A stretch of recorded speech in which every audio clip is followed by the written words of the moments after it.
The story of the Titanic seems to have been studied inside and out, and we know for a fact that the great ship was destroyed by an iceberg. But what if I told you there was another culprit altogether? Only one person knew about this, but kept it a secret for decades. And today, at last, we might just find out the truth behind the sinking of the unsinkable liner. There are lots of facts we know to be true about the Titanic. It was indeed the largest ocean liner of its time, and it sure was believed to be unsinkable for a good reason. It's also a fact that the ship struck an iceberg in the North Atlantic, which damaged its hull too much for it to stay afloat. What exactly led to this tragic event, however, is still up for debate. Most of the survivors were passengers who couldn't know all the details. What they knew was what they saw, and that wasn't much. A massive boom and the following commotion were the only things many of the survivors could remember. Crew members wouldn't talk a lot, though. After an investigation of the event, it was all believed to be a terrible accident. More details popped up after long decades. It turned out that the cabinet holding the binoculars was locked, and the key accidentally stayed on shore, so the lookout wasn't able to notice the iceberg in time. But the real reason why the Titanic eventually hit it could be entirely different. It all started with the statement made by Lady Louise Patten, granddaughter of one of the surviving crew members of the Titanic, Second Officer Charles Lightoller. In 2010, she boldly said that one of the most prominent tragedies of the 20th century happened because of a steering error, and that her grandfather had been the only one who knew the truth. Later, she would publish a fictional book called Good as Gold, which doesn't have to do with the Titanic directly, but addresses the issue from an unusual angle. The thing is, Lady Patten went public with her statement because she knew the truth wouldn't harm anybody today.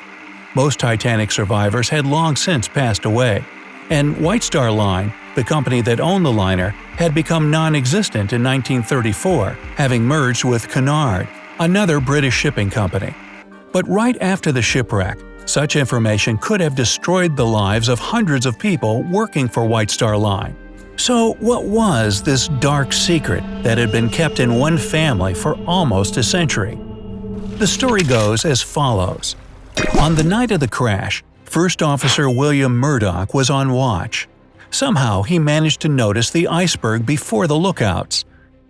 It was about 2 miles away, but the ship had reached its cruising speed, so Murdoch knew they'd crash right into the floating block of ice in just a couple of minutes if the course was not changed. He immediately issued an order to hard a starboard, which in nautical terms means turn hard right. For some reason, though, Robert Hitchens, who was at the wheel, steered the liner in the opposite direction, making it go head-on at the iceberg. Then the lookouts finally noticed the threat too, and sounded the warning. The ship was still turning left, making the collision almost inevitable. It was performing this maneuver for a full minute, and it turned out to be fateful. When the steersman finally corrected his mistake and started turning right, the Titanic only had another minute to get out of harm's way. But as we all know, it was not enough. The ship smashed into the iceberg at full speed, leaving a nasty gash in its right side, which ultimately led to its sinking. But that wasn't the end of it. If the Titanic had just stopped and stayed in place, it could have remained afloat long enough for the help to come and all the passengers and crew to be rescued. RMS Carpathia was just 4 hours away, and it picked up the distress signal almost immediately. But according to Lady Patten, Bruce Ismay, chairman of White Star Line, who was also on board the Titanic, ordered the crew to sail on at full speed. He was afraid that he'd lose an incredibly valuable asset, and his order was issued in a desperate hope that the ship would somehow make it. However, it worked the other way around. When the Titanic pushed on, it scooped water in abundance, and the stress put on the damaged hull became simply too much. The ship began falling apart, and the rest is history. Second Officer Charles Lightoller, learned about the steering error and the following order to press on when the 4 senior officers gathered in William Murdoch's cabin. He didn't approve of the decision to sail on, but there was nothing he could do. So he dedicated himself to rescuing people on board the sinking ship and saved dozens or even hundreds of lives while almost going down with the liner himself. He became the only senior officer to survive the tragedy, though. Later, already on shore, Ismay talked with Lightoller again. An investigation and inquiry was inevitable, so Ismay put the former second officer before a difficult choice. He could either tell the inquirers the whole story, clearing his conscience, or he could cover up the steering mistake and Ismay's decision to sail on, lying to the whole world, but saving hundreds of people their jobs. You see, if the truth had been uncovered, it would have meant annulment of White Star Line's insurance, making the company bankrupt and all its employees jobless. It was a hard moral decision indeed, but Lightoller agreed to tell a cover-up legend. The only person he ever told the real story was his wife Sylvia, grandmother of Lady Louise Patten. And that was how she came to know the darkest secret of the Titanic's crash. I know what you've been thinking for a while now. How could the steersman misinterpret such a simple command and turn left instead of right? Well, it all boils down to the fact that the beginning of the 20th century was a time of transition from sail ships to steam-powered ones. To turn a steamboat, you needed to turn its rudder in the direction you wanted it to go, much like turning the wheel of a car.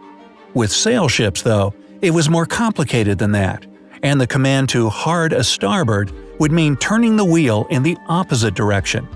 Hitchens, the steersman, was an experienced sailor, but in the moment of panic, he probably forgot that the Titanic was a steamship and turned hard left unintentionally. Anyway, this is the story that Lady Louise Patten told in her book, and it was a shocking revelation for many. But like I said, it was already perfectly safe then to make it public. Nobody of those who could have been negatively affected by the uncovered truth was alive. At the same time, however, nobody was alive to support Lady Patten's version of the events. This doesn't worry her too much, though. She said that anyone who knows anything about the history of the Titanic would realize that such a ship could not have been sunk so simply and yet so completely by an iceberg. It must have been something much more serious. And the story about a steering blunder with the following reckless orders by Bruce Ismay sounds perfectly plausible. She is also not in the least ashamed of what her grandfather had done after the tragedy. And no wonder. Lightoller was caught between 2 difficult moral choices, and he chose what he believed to be a small evil for the greater good. Later, he became a real hero, and his family had all the rights to be proud of him. Lightoller's wife, Sylvia, stayed loyal to her husband and had never told the truth about what happened to the Titanic to anyone but her daughter and then granddaughter. It was something of a family secret going down from generation to generation.